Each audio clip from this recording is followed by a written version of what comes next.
Good morning, everyone. Good morning, sir. Let us start. Remember, we have been learning Chapter 4, Climate. And last time we discussed about these different seasons: hot weather season, cold weather season, southwest monsoon season. Today we shall start with a discussion on the last season, that is the retreating monsoon season. Now I will present.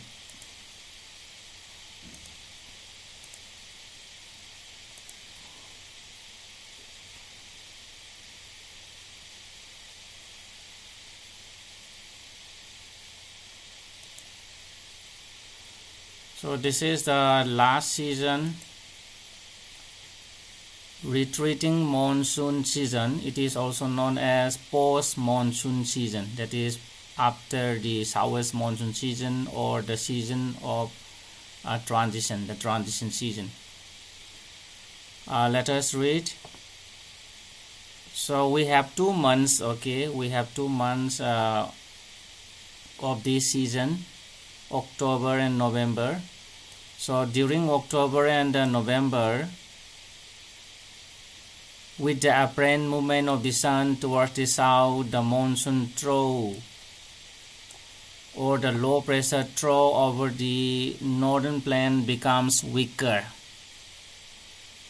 During these 2 months, October and November, with the apparent movement of the sun towards the south, the monsoon trough or the low pressure trough over the northern plain becomes weaker.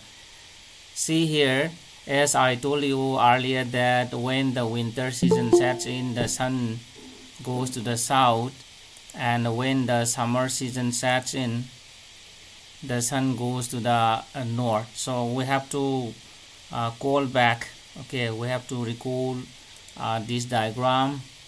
See here, this is the position of the sun in the summer season, and here this is the position of the sun in the winter season. See here, south is here, and here we have north, and so you will be seeing that the sun is going to the south.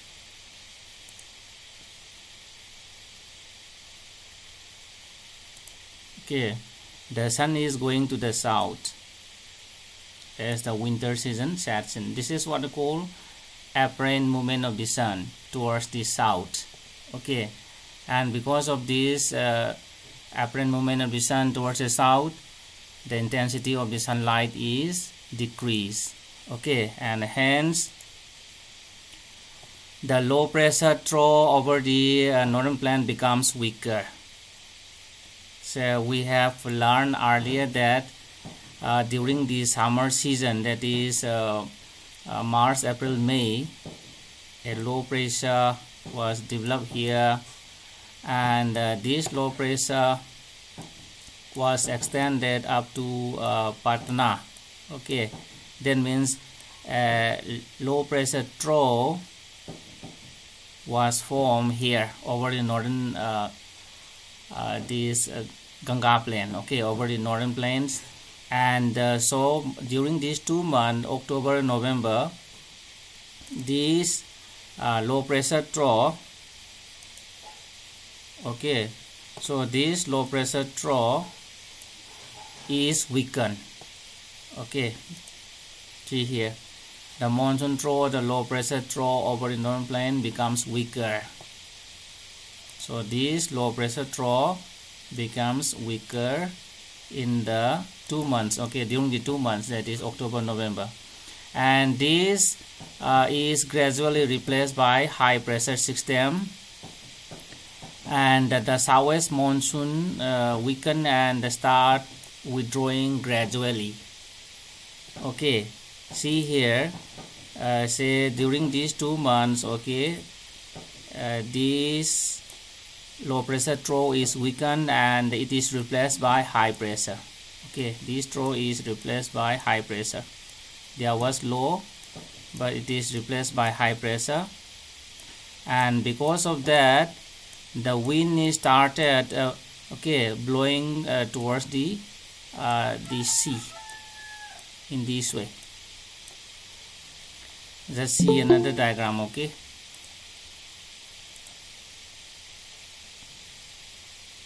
see here. So here during the October, November, I think you are seeing the arrows. Okay, and so this arrow shows the withdrawal of monsoon. So in this way, the monsoon wind start withdrawing during the October and November, going back. Okay, the monsoon winds are going back.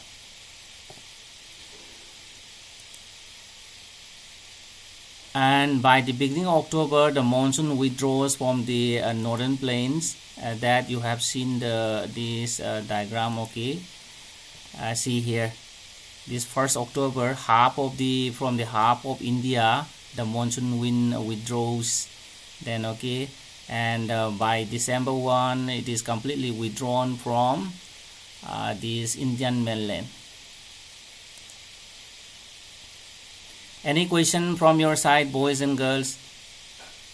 Any question?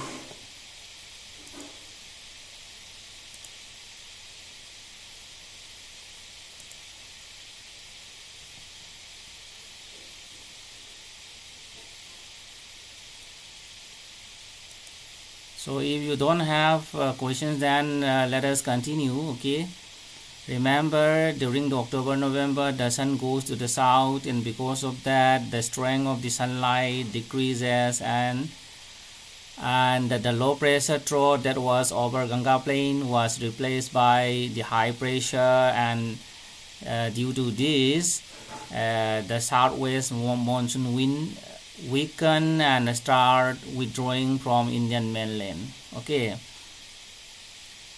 and see here in the box. Okay, first let us read box. Monsoon, the wettest place on the earth, is also reputed for its stalactite caps. I think you have known that monsoon is the rainiest place on the earth. Just see one diagram. Okay, so it shows, this map shows the location of monsoon. Here I think you may be seeing a signpost. So monsoon is here. So this is the rainiest place in the world. It is in Meghalaya, and see map of India is here, Meghalaya is here, monsoon is here. Here the annual rainfall is this 11,172 millimeters, that is 1,187 centimeters. And here in this area, okay, stalactite and stalagmite are very common. Actually, see, if you see a cap, say for example, this is a cap, and inside the cap, okay, if you have visited a cave, you may be seeing inside the cave, you may be seeing these pointed structures.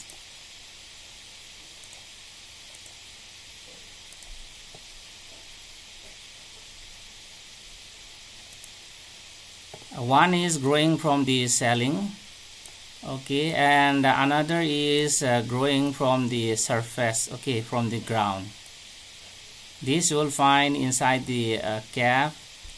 And here the one that is growing down from the ceiling is known as stalactite. Okay, this is known as stalactite. And another one that is growing from the surface, this is known as stalagmite. Okay, so these are the important features you will find inside a cave. So let us continue. The months of October and November form a period of transition from hot rainy season to dry winter season. That means this retreating monsoon season is a transition period, okay, between the monsoon season and the winter season. And during this season, okay, the retreat of the monsoon is marked by clear sky. So during the this October, November, the sky is very clear, and there is rise in temperature. Okay, now see, here September is going to be over, and see, you may be feeling that temperature is rising. And here in the beginning of October, okay, you will feel very hot, while the day temperature are high, nights are cool and pleasant. So during this season, daytime temperature is very high, whereas nights are cool and pleasant. That is during this October, November. And the land is still moist. That means the land is still wet. And owing to the conditions of high temperature and humidity, the weather becomes rather oppressive during the day. And this is commonly known as October heat. Okay, so in the first week of this October, okay, due to this high humidity in the air, we feel very hot and oppressive, and this weather condition is known as October heat. Okay, see here,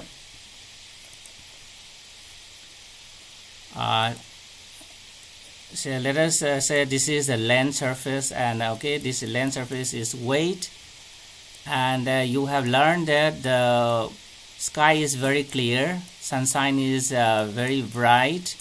Okay, so the bright sunlight will strike on the surface, and this sunlight will be absorbed by the earth, and again it will radiate back into the atmosphere. And we have learned that okay, here during this season, the relative humidity is very high. That means we have a lot of water vapor, okay, in the atmosphere, and this water vapor absorbs the heat which is radiated by the earth surface, and hence we feel very, very hot during the October, and this is what we call October heat. Remember, water vapor, okay, this is a very good absorber of earth radiation, and so during the daytime the sunlight will hit the surface, and again the surface will radiate back, okay, this earth radiation, and this will be absorbed by the water vapor present in the atmosphere, and that is why we feel very, very hot, and that condition is known as October heat.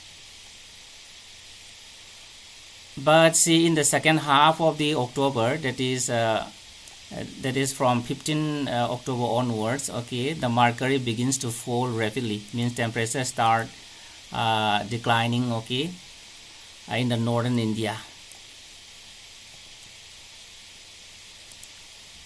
So up to here, any question, boys and girls? Any question regarding October heat?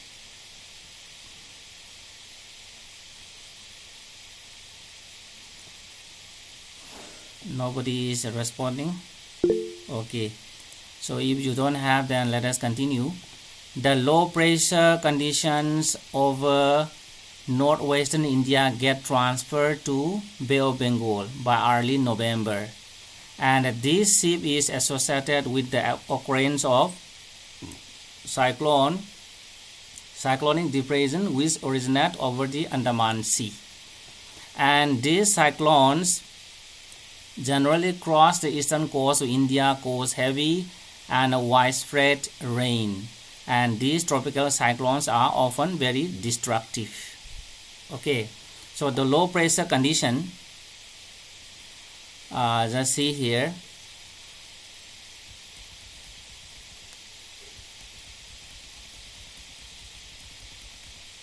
okay, so the low pressure condition that form here over the northwestern part of India, okay, see here, the low pressure is formed here, that is during the summer season, and this low pressure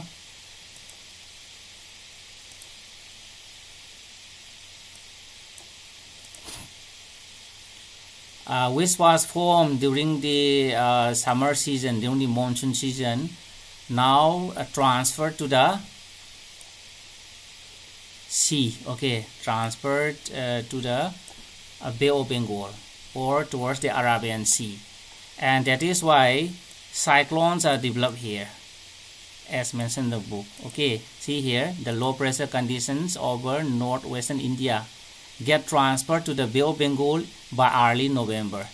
See, the low pressure which was formed in the northwestern part transferred to the Bay of Bengal in the early November, and this low pressure is transformed into cyclone, tropical cyclones, and this tropical cyclone again move towards India, thus causing heavy rainfall. Okay, and these cyclones are very destructive, and the thickly populated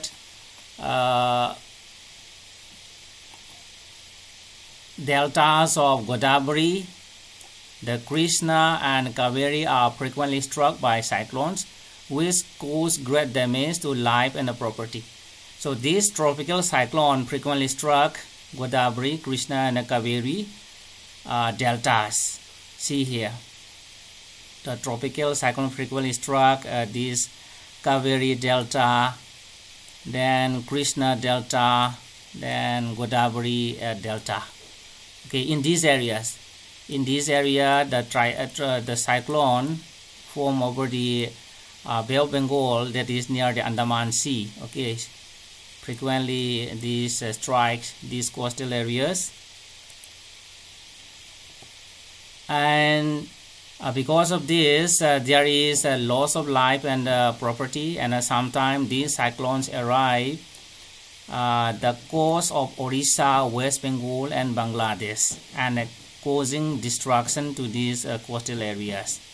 Okay, so these cyclones also may reach this area, Orissa, West Bengal and Bangladesh area, this area. Okay, this cyclone may strike here, West Bengal area or Bangladesh area, thus causing destruction to life and property.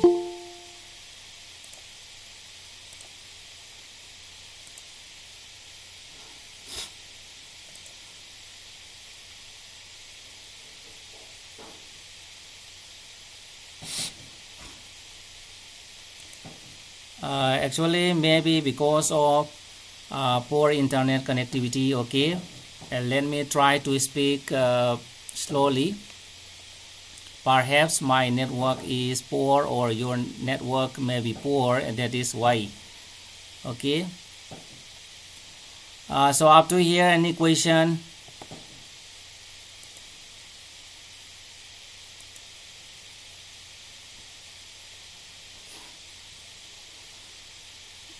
If you don't have, then let me proceed. Okay, next we have distribution of rainfall. So parts of western coast and northeastern India receive about 400 centimeters of rainfall annually. Parts of western coast and northeast India receive over about 400 centimeters of rainfall. So let us see this map. See here, just see the index. Okay, here the blue color one, dark blue one here, this is 400 centimeter, it is here. So this western coast area, okay, just see this area, and here this area, northeast India. Okay, this area receive more than 400 centimeters in a year. However, it is less than 60 centimeter in western Rajasthan and adjoining parts of Gujarat, then Haryana, Punjab. Okay, the rainfall is less than 60 centimeters. The rainfall is less than 60 centimeters here. Okay, in this area. Okay, see here, see the index. Okay, here this one, and here this Rajasthan area, then Punjab area, then Haryana area, then Gujarat area. All these areas receive less than this 60 centimeter. Okay, western Rajasthan, then Gujarat, Haryana, Punjab. Then rainfall is equally low in the interior of the Deccan Plateau than east of Sahyadri. Okay, less than these 60 centimeters. Okay, here in this area, rainfall is low here, Deccan Plateau area. Then eastern Sahyadri. Sahyadri means the Western Ghat. Okay, the Western Ghat is here. The eastern part of the Western Ghat is also receiving a less amount of rainfall. Okay, see. So Deccan Plateau and the Sahyadris receive a low rainfall, that is less than 60 centimeters here, this area and this area. Okay. Then a third area of low precipitation is around Leh in Jammu and Kashmir. Okay. Another area of low rainfall is Leh. Okay, in Ladakh. Now it comes under Ladakh. Okay, see here, this area, Union Territory Ladakh. So this area receives very low rainfall. So what is the rainfall? So it is less than 40. Okay, see here, this is another area receiving low amount of rainfall. Ladakh, Leh area of this Union Territory of Ladakh. And the rest of the country receives moderate rainfall. Okay, and the remaining areas, you can say the whole this area. Okay, the remaining areas of India receive this moderate rainfall, that is 100 to 200 centimeters.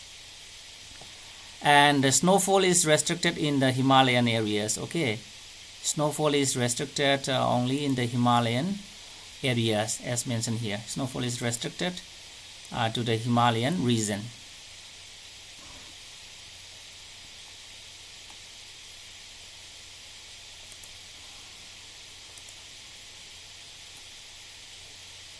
Any question from your side, boys and girls, regarding distribution of rainfall?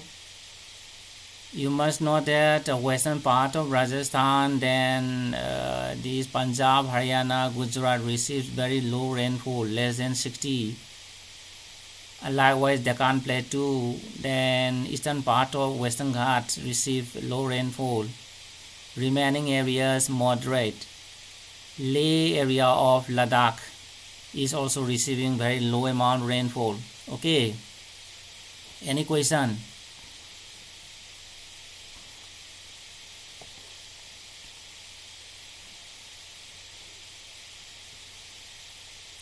So if you don't have, then let me proceed.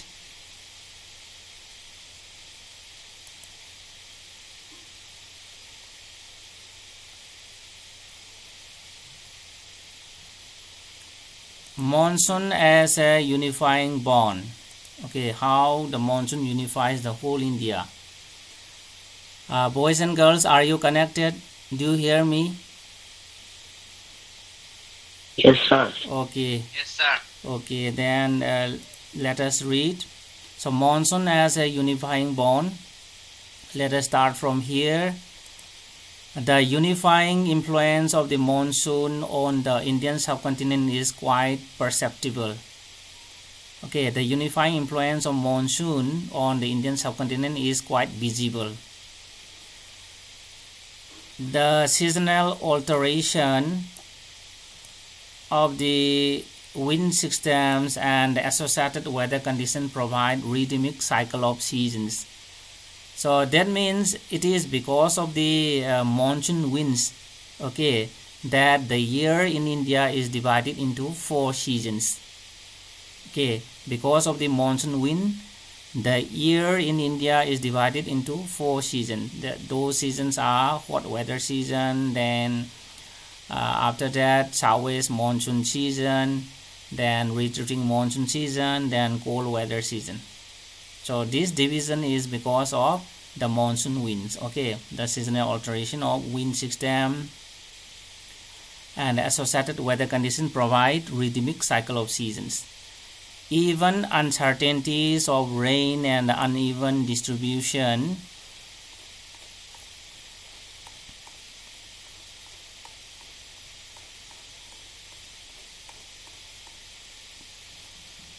are very much typical of the monsoon. So we know that the monsoon is very uncertain. That means sometimes the monsoon wind arrives too early, sometimes it may be late, sometimes it may give enough amount rainfall, and sometimes it give less amount rainfall. That is why we said that the monsoon is very uncertain. Okay, and the Indian landscape,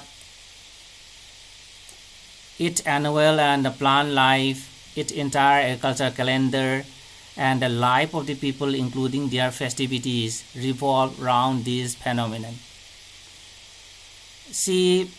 We see Indians, okay, most of the Indians, more than 58% of the Indians are dependent on agriculture for their livelihood. And we know that, most of the agricultural land in India are not irrigated. Okay, only less than 30% of land, agricultural land, are irrigated. That means most of the land in India are dependent on the monsoon rainfall for agricultural operation. And it is said that because of this, the entire agricultural calendar of the farmers and the life of the farmers, including the festivals, are dependent on the arrival of monsoon. Whenever the monsoon wind arrives, the farm operation starts. If the monsoons are late, then the start of the agriculture will also be late. And we know that some of the festivals are related with the monsoon also. Okay. And year after year, people of India from north to south and from east to west eagerly await the arrival of monsoon. And the monsoon wind binds the whole country by providing water to set agricultural activities in motion. Okay, so in this way, the monsoon wind binds the whole India by providing water to set the agricultural activities in motion. Just I told you earlier that most of the Indians are farmers, and they are waiting for the arrival of monsoon to start their agricultural activities. And when the monsoon wind arrives, the farm activities are started. So in this way, the monsoon wind binds the whole country into one. Okay, so here we have one map. Okay, if you see this map, see the color set represents the date of arrival of monsoon. Okay, see here, and arrows represent the direction of wind. And if you see this map, you will find that there is no place in India where the monsoon wind does not arrive. That means the monsoon wind covers almost all the part of India. Just see in the south also, there is no place in south where the monsoon wind does not reach. Okay, as see the color set represent the arrival of monsoon. Arrow shows the direction of monsoon wind. And even this Leh, okay, area of this Ladakh also covers by the monsoon wind. Here this section is left out because this is a disputed area, and that is why. Okay, see, this is Pakistan occupied Kashmir, and this is Chinese occupied one, and that is why it is not covered. Otherwise, here this area and this area is also covered by the monsoon wind. So in this way, the monsoon wind, okay, binds the whole India into one.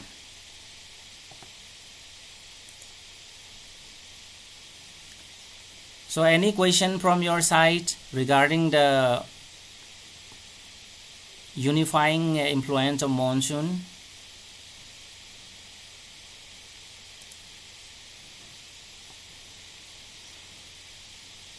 Yes, boys and girls, do you have any question? Okay, then this much for today. And do not forget to send your names in the WhatsApp group for attendance. Thank you for joining my class.